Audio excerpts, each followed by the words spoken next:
Love and work, work and love, that's all there is. Being entirely honest with oneself is a good exercise. If youth knew, if age could. The great question that has never been answered, and which I have not yet been able to answer, despite my 30 years of research into the feminine soul, is what does a woman want? Most people do not really want freedom, because freedom involves responsibility, and most people are frightened of responsibility. I have found little that is good about human beings on the whole. In my experience, most of them are trash, no matter whether they publicly subscribe to this or that ethical doctrine or to none at all. That is something that you cannot say aloud, or perhaps even think. I cannot think of any need in childhood as strong as the need for a father's protection. The ego is not master in its own house.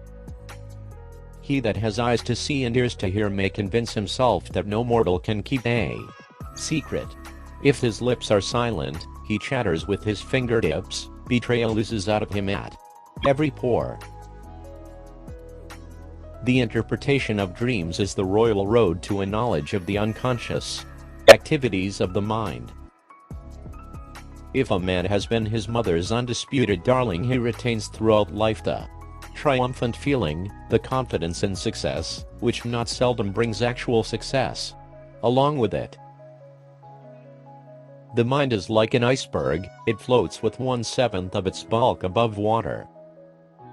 A civilization which leaves so large a number of its participants unsatisfied and drives them into revolt neither has nor deserves the prospect of a lasting existence.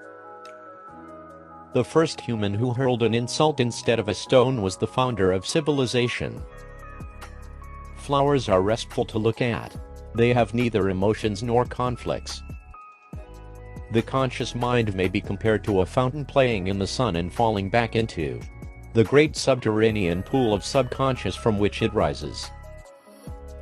The voice of the intellect is a soft one, but it does not rest until it has gained a hearing. Love and work are the cornerstones of our humanness.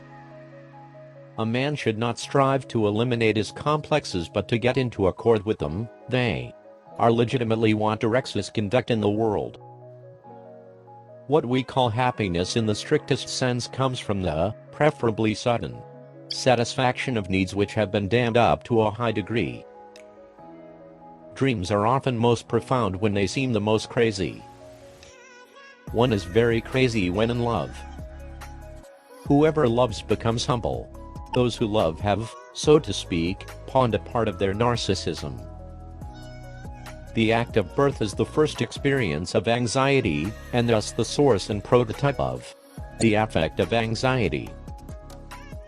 Every normal person, in fact, is only normal on the average.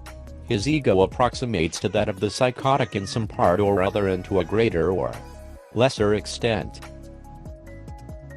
Neurosis is the inability to tolerate ambiguity. The tendency to aggression is an innate, independent, instinctual disposition in man. It constitutes the powerful obstacle to culture. We are never so defenseless against suffering as when we love. A man who has been the indisputable favorite of his mother keeps for life the feeling of a conqueror. What progress we are making! In the Middle Ages they would have burned me. Now they are content with burning my books.